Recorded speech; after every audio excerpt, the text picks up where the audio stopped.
बिस्मिल्लाहिर्रहमानिर्रहीम। अस्सलामुअलैकुम। Tazeen ice kitchen and beauty में मैं आपको वेलकम करती हूँ। कैसे हैं आप सब? आज की रेसिपी बहुत ही आसान रेसिपी है। आज मैं आपके साथ शेयर कर रही हूँ कि सिंघाड़ों को किस तरह से बॉईल किया जाता है।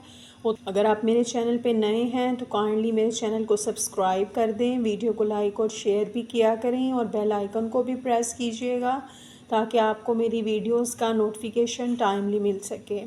मैंने सिंघाड़े लिए हैं, ये तकरीबन 1.5 किलो सिंघाड़े हैं और ये आप देख सकते हैं कि ये इस तरह से आपने इसकी पहचान ये है कि आपने इस तरह से नोकदार जो सिंघाड़े हैं वो आपने लेने हैं और इनको अच्छी तरह से मैंने वॉश कर लिया है सिंघाड़ों को। ये सिंघाड़े जो हैं ये इसमें शामिल करते हैं हम।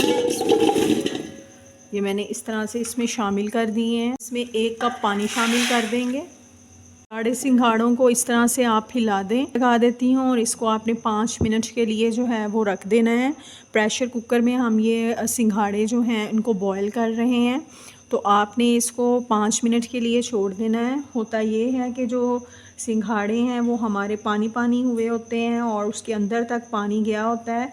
इसमें पानी की जो क्वांटिटी होती है उसको कम रखते हैं और इसमें ज़्यादा पानी जो है वो इस्तेमाल नहीं करते हैं और इंशाल्लाह हमारे जो सिंघाड़े हैं वो बहुत ही ज़्यादा टेस्टफुल बनेंगे।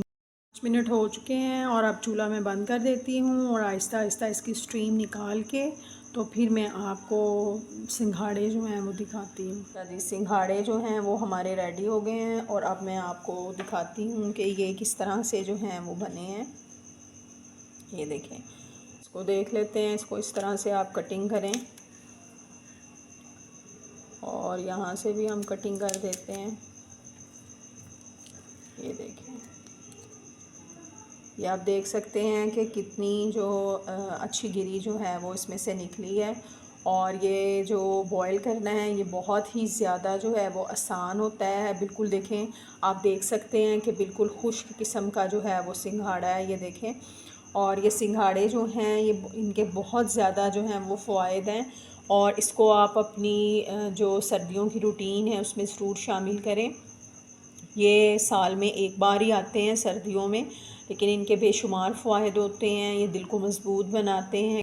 इसकी मैं कटिंग करके तो आपको दिखाती हूँ। ये मैंने कटिंग कर दी हैं और अगर आप चाहें तो आप इसको नमक के साथ भी खा सकते हैं, वैसे भी आप इसको खा सकते हैं और अगर आप चाहें तो इस तरह से इसके ऊपर जो है वो थोड़ा सा स्प्रिंकल कर दें चाट मसाले को, तो इससे भी बहुत ही अच्छा जो है वो फ्लेवर आता है इसका।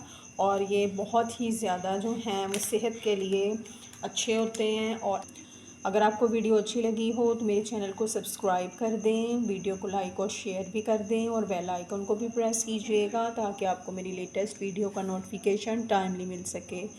मुझे रखिएगा दुआओं में याद। इंशाल्लाह नई मुनफरद सिंपल रेसिपीज़ और रेमेडीज़ के साथ किसी नई इन्फॉर्मेटिव वीडियो में फिर हाज़िर होंगे। इजाज़त दीजिए। अल्लाह हाफिज़।